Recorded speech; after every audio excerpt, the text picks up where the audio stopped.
ચાલો વિદ્યાર્થી મિત્રો, હવે આજના લેક્ચરમાં આપણે SF6 અણુમાં sp3d2 પ્રકારનું સંકરણ સમજીશું. બરાબર. તો આ જે SF6 અણુ છે, બરાબર, એમાં મધ્યસ્થી પરમાણુ તરીકે સલ્ફર રહેલો હોય છે. બરાબર. એટલે સલ્ફરની ઇલેક્ટ્રોનીય રચના આપણને ખ્યાલ હોવી જોઈએ. તો મિત્રો, સલ્ફરની ઇલેક્ટ્રોનીય રચના લખીએ એ માટે સલ્ફરનો પરમાણુ ક્રમાંક કેટલો છે? તો કે 16 છે. કેટલો છે? 16. એટલે એની જે સંયોજકતા કક્ષા છે, બરાબર, એટલે સલ્ફરની સંયોજકતા કોષમાં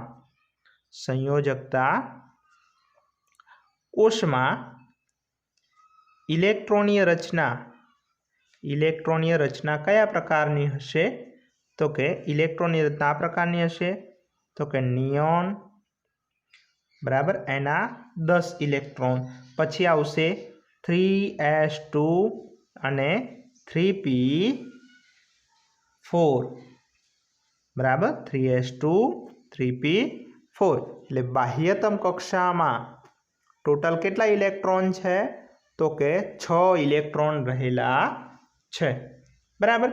એટલે અહીંયા એની જ્યારે ઉત્તેજિત અવસ્થા હોય ત્યારે એની બાહ્યતમ કક્ષામાં જે ઇલેક્ટ્રોન છે એ કક્ષાઓ એમાં સંકરણમાં ભાગ લેશે. બરાબર. એમાં આપણે જે બે કક્ષકો છે, બરાબર, જે S અને P કક્ષકો, બરાબર, એટલે ટોટલ કેટલી છે એમાં? તો કે ટોટલ આપણને 6 ઇલેક્ટ્રોન છે અહીંયા, બરાબર, 6 ઇલેક્ટ્રોન છે. એટલે એની જે ઉત્તેજિત અવસ્થા હોય છે ત્યારે કુલ 6 કક્ષકો એ સંકરણમાં ભાગ લેશે. બરાબર. એટલે સલ્ફરની ઉત્તેજિત અવસ્થામાં પ્રાપ્ય 6 કક્ષકો. કેટલી? 6 કક્ષકો. એમાં જે 3p કક્ષકો છે એ એમાં એક 3s છે, બરાબર, એક 3s કક્ષક, પછી 3 3p કક્ષકો. કેટલી હશે? તો કે 3 3p કક્ષકો અને 2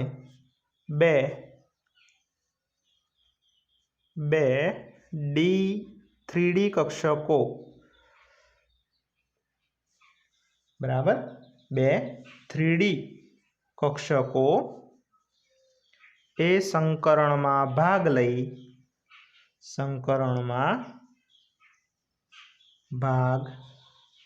લે છે. બરાબર. પરંતુ અહીં આગળ જ્યારે એની સ્થાયી અવસ્થા ધરા અવસ્થામાં ઇલેક્ટ્રોનની રચના આ પ્રમાણે છે. એટલે આપણે અહીંયા લખી દઈએ. એને ઇલેક્ટ્રોનની જે રચનાઓ છે એને આપણે ખાનાઓ દ્વારા દર્શાવીએ. તો મિત્રો, સલ્ફર Z બરાબર 16. ઓકે, Z બરાબર 16. તો એની ધરા અવસ્થા માટે લખીએ તો ધરા અવસ્થા માટેની ઇલેક્ટ્રોનની રચના આ પ્રમાણે લખી શકાય.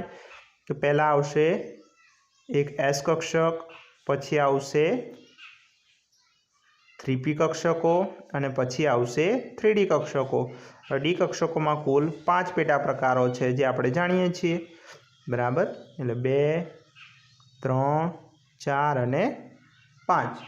તો અહીંયા એક છે, આને 3s, આ 3p અને આ છે 3d કક્ષકો.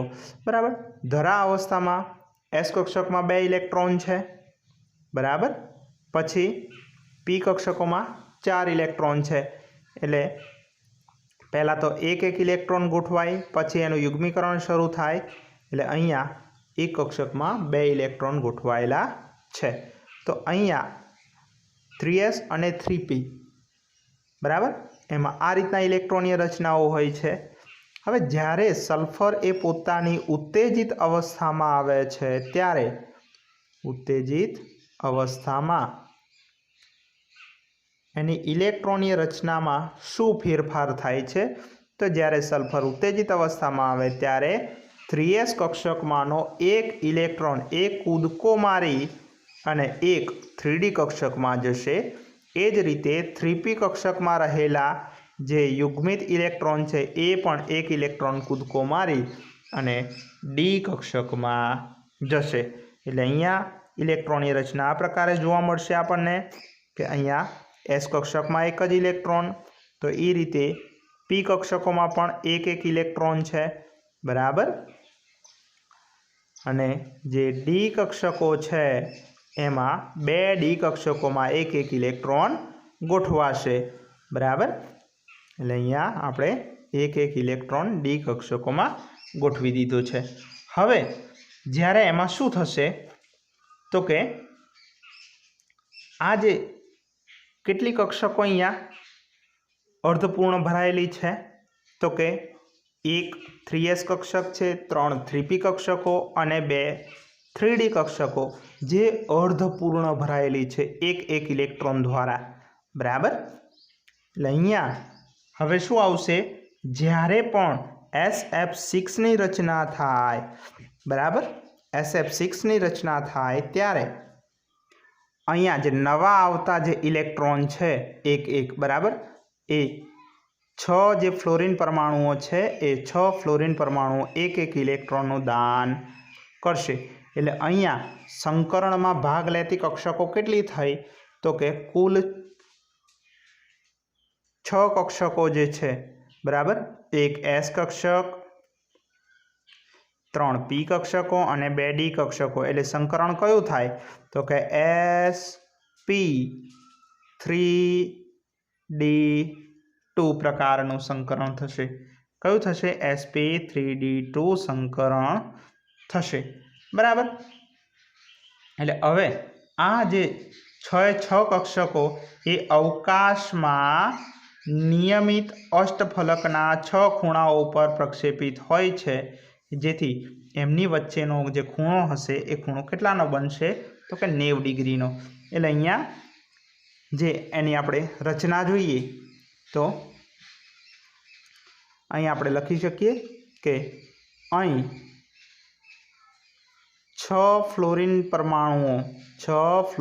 પરમાણુઓ એ શું કરે છે તો કે આ 6 ફ્લોરિન પરમાણુઓ એ દરેક કક્ષકમાં એક એક ઇલેક્ટ્રોનનું દાન કરે છે, એક એક ઇલેક્ટ્રોનનું દાન કરે છે, બરાબર। હવે એનો આપણે આકાર જોઈએ તો મિત્રો આકાર કેવો થશે એનો? તો આ આકાર આપણે જોઈએ તો આ જે સંકરણમાં ભાગ લેતી જે sp3d2 જે સંકર કક્ષકો છે, બરાબર, એ સંકૃત કક્ષકો એ એક સમતલમાં એના જે અષ્ટફલક એક બનાવતું હોય છે, બરાબર, એ અષ્ટફલકના 6 ખૂણા ઉપર એ પ્રક્ષેપિત હોય છે। એટલે આ પ્રમાણે હશે। વચ્ચે એક સલ્ફર આપણે રાખીશું, એની ચારેય બાજુ એક સમતલમાં ફ્લોરિન પરમાણુ હશે, બરાબર। એટલે આ રીતે એક સમતલ બનશે અહીંયા, ઓકે। હવે આ સમતલની ઉપરના ભાગે એક ફ્લોરિન પરમાણુ હશે અને સમતલની નીચેના ભાગે એક ફ્લોરિન પરમાણુ હશે। એટલે આ સમતલ સાથે સમતલ એક છે, એની ઉપરના ભાગે એક છે અને એક નીચેના ભાગે છે, એટલે એ સમતલ સાથે 90 ડિગ્રીનો ખૂણો બનાવશે। કેટલા ડિગ્રીનો? 90 ડિગ્રીનો ખૂણો બનાવશે, બરાબર। અને આ દરેક ફ્લોરિન પરમાણુઓ પણ એકબીજા સાથે 90 ડિગ્રીનો ખૂણો બનાવે છે, બરાબર। તો આ જે અહીંયા ફ્લોરિન સલ્ફર ફ્લોરિન એની વચ્ચેનો ખૂણો પણ 90 ડિગ્રીનો થશે, બરાબર। સલ્ફર ફ્લોરિન સલ્ફર, તો એ રીતે અહીંયા પણ સમતલની નીચેવાળો જે ફ્લોરિન છે એ પણ 90 ડિગ્રીનો ખૂણો બનાવશે। એટલે આનો જે SF6 માં sp3d2 સંકરણના કારણે આકાર કેવો થશે તો કે આકાર અષ્ટફલકીય પ્રકારનો થશે। કેવો અષ્ટફલકીય પ્રકારનો થશે બરાબર। એટલે અહીં આગળ એમાં જોઈએ તો મિત્રો જે SF6 માં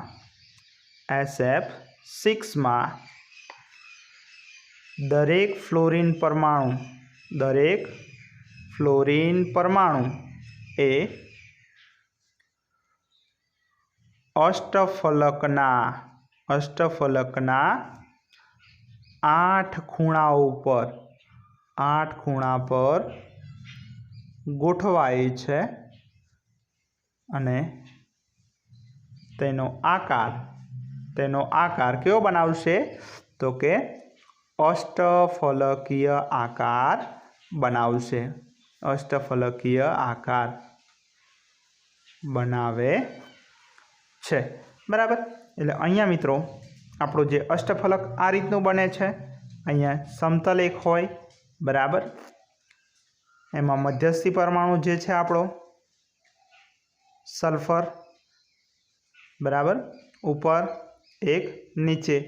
તો અહીંયા હવે આ જે સમતલના ચારેય ખૂણાઓ સાથે ઉપરવાળો જે ફ્લોરીન પરમાણુ છે એ સમતલના ચારેય ખૂણાઓ સાથે શું કરશે એક પિરામિડ જેવી રચના બનાવશે।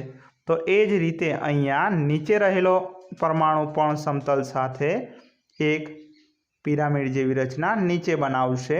એટલે એનો આકાર અષ્ટફલકીય બને છે બરાબર। એટલે અહીં 6SF બંધ બરાબર, એ અષ્ટફલકના ચારેય ખૂણાઓ તરફ જે સમતલ છે એ સમતલના બધા જે ખૂણાઓ છે એ ખૂણા તરફ પ્રક્ષેપિત રહે બરાબર। એટલે હવે એમાં SF અને F આ રીતે FSF જે બંધ કોણ છે બરાબર, એ બંધ કોણ કેટલા ડિગ્રીનો હશે તો કે 90 ડિગ્રી રહે છે બરાબર। કેટલાનો હશે તો કે એ 90 ડિગ્રીનો રહે છે।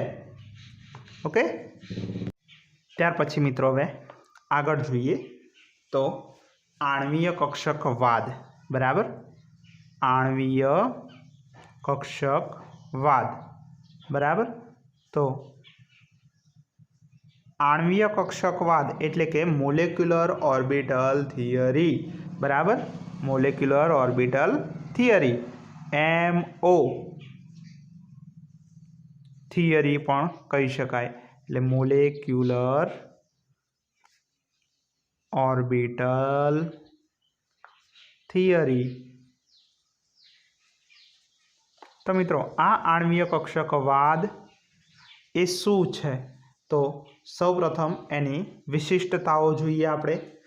તો લગભગ 1932 માં F. હુન્ડ અને R.S.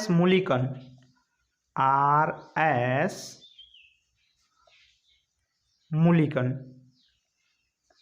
બંને વૈજ્ઞાનિકોએ આણ્વીય કક્ષકવાદ વિકસાવ્યો। શું વિકસાવ્યું? MO થિયરી વિકસાવી બરાબર, મોલેક્યુલર ઓર્બિટલ થિયરી। તો આ જે થિયરી છે એની વિશિષ્ટતાઓ આ પ્રમાણે છે બરાબર। જેની વિશિષ્ટતાઓ નીચે મુજબ છે। ઓકે, તો આ જે વિશિષ્ટતાઓ છે એ આપણે 1 by 1 આપણે જોઈશું।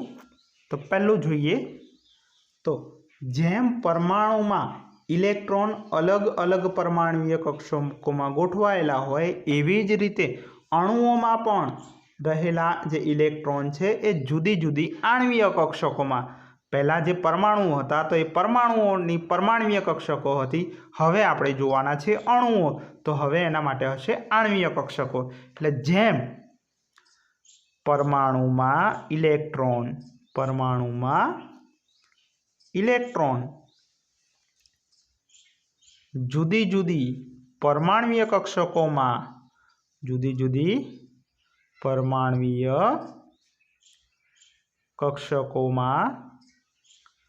गोठवायेला होय छे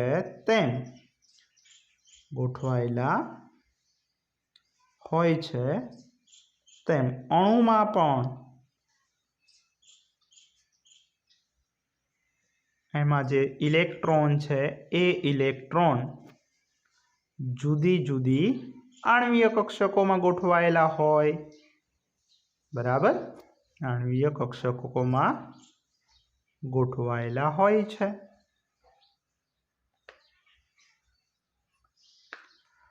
त्यार पछी बीजी विशिष्टता जोईए तो लगभग सरखी ऊर्जा धरावती अने योग्य सममिति एटले सरखी ऊर्जा धरावती होय अने सरखी सममिति धरावती होय। बराबर, एनी गोठवणी सरखी ज होय तो एवी परमाणवीय कक्षको एकबीजा साथे जोड़ाय अने ए जोड़ाय अने आणवीय कक्षको बनावशे। एटले लगभग समान ऊर्जा धरावती अने समान सममिति धरावती कक्षको ए जे परमाणवीय कक्षको होय छे ए एकबीजा साथे जोड़ाय छे। बराबर, एकबीजा साथे जोड़ाईने शुं बनावशे तो के एकबीजा साथे संयोजाईने आणवीय कक्षको बनावशे।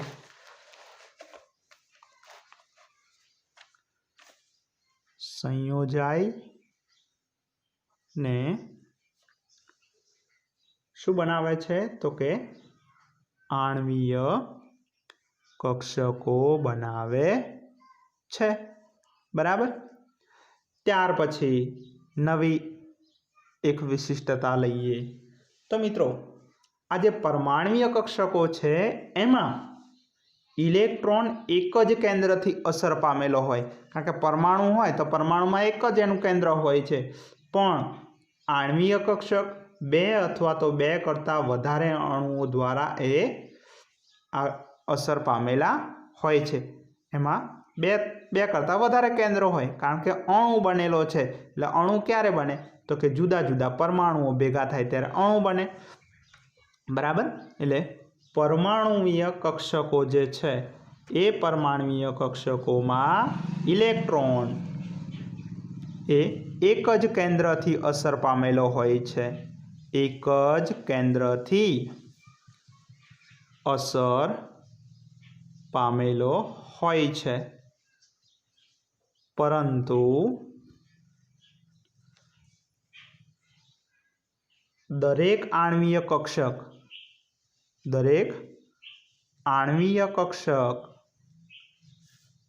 ए केवी होय छे तो के बे अथवा तो वधारे केंद्रो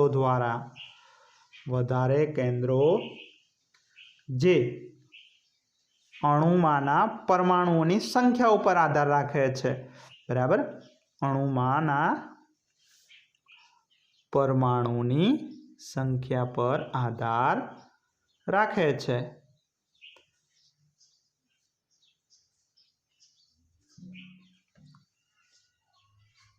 तेनाथी ए असर पामे छे।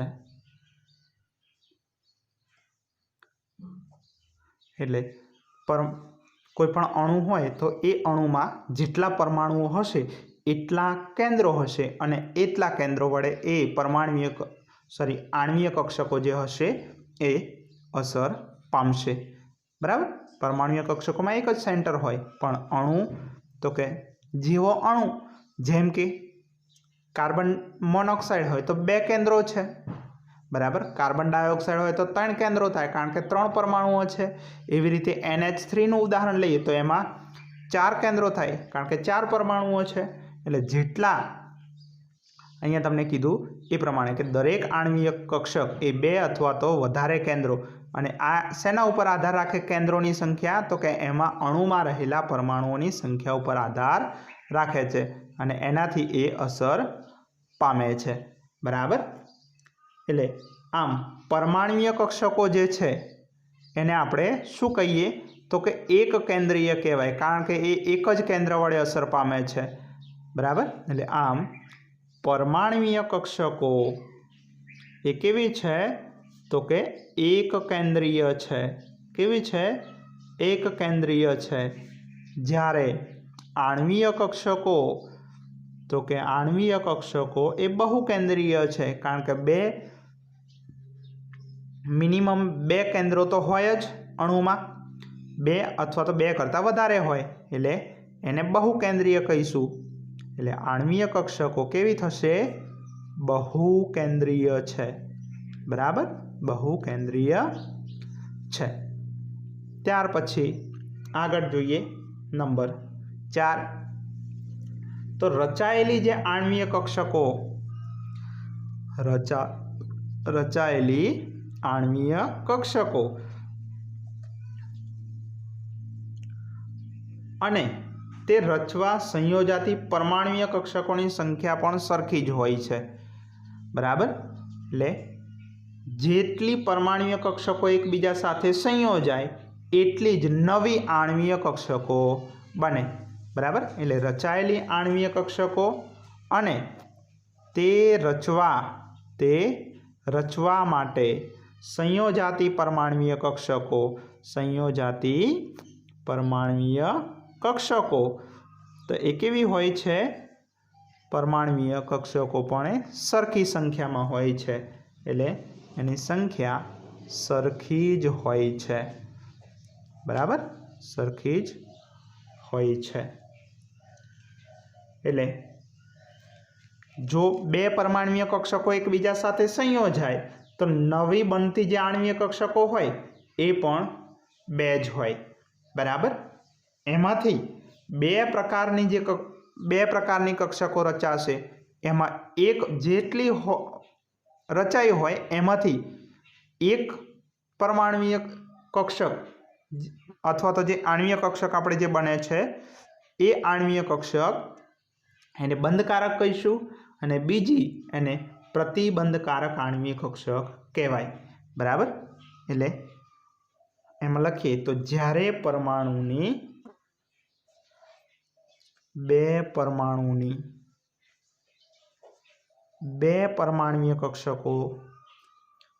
परमाणुीय कक्षको संयोजाय त्यारे 2 नवी आणवीय कक्षको रचाय। 2 नवी आणवीय कक्षको रचाय छे जेमांथी एक ने कई कहेवाय? एक ने आपणे बंधकारक आणवीय कक्षक कहीशुं। कई कहीशुं? बंधकारक आणवीय कक्षक। ज्यारे बीजी ने आपणे बंध प्रतिकारक कहीशुं। कई कहीशुं? बंध प्रतिकारक आणवीय कक्षक कहेवाय। बराबर। हवे सामान्य रीते जे बंधकारक आणवीय कक्षक होय ए बंधकारक आणवीय कक्षकनी ऊर्जा बंध प्रतिकारक आणवीय कक्षकनी ऊर्जा करता ओછી हशे। बराबर। એટલે એમાં આપણે નંબર 5 એની વિશેષતા લખીએ કે बंधकारक आणवीय कक्षकनी ऊर्जा ए बंध प्रतिकारक कक्षक करता ओછી होय छे। केवी हशे? ओછી होय छे। बराबर। એટલે જેથી બંધકારક આણ્વીય કક્ષકની સ્થિરતા વધારે છે, એટલે જેની ઉર્જા ઓછી છે એ વધારે સ્થિર છે, બરાબર। એટલે જેથી બંધકારક આણ્વીય કક્ષકની સ્થિરતા વધુ હોય છે, બરાબર।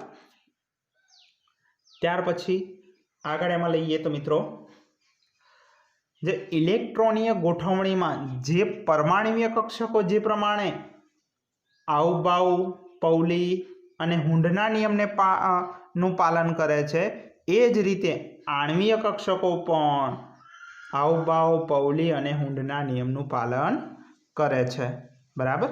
એટલે જે રીતે પરમાણ્વીય